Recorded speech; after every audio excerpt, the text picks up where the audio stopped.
நம்மள உட்கார வச்சு நின்னுகிட்டே பாடம் நடத்துற ஆசிரியர்கள் கடைசி வரைக்கும் அங்கேயே நிக்கிறாங்க.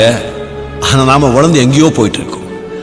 அப்படிப்பட்ட ஆசிரியர்களை நீங்க உணர்ந்து எவ்வளவு பெரிய ஆளானாலும் மறக்கவே கூடாது. நானும் சேர்ந்துக்கலாமா? உட்காருங்க. நான் கீதா ராணி. சரிங்க டீச்சர். கீதான்னு கூப்பிடுங்க. ஃப்ரெண்டா பேர் சொல்லி தானே கூப்பிடுவீங்க. ஆனா தயவு செஞ்சு இந்த வாடி போடின்னு மட்டும் கூப்பிடாதீங்க. சரி கீதா. சாப்பிடுங்க. பசங்க பண்ண தப்ப விட லைஃப் தான் முக்கியம் மன்னிச்சுட நிறைய வாத்தியாருங்க இன்னும் இருக்காங்க. அப்படி ஒருத்தரால் தான் நானே இங்க உட்கார்ந்துட்டு இருக்கேன். ஏன் ஓடுறீங்க?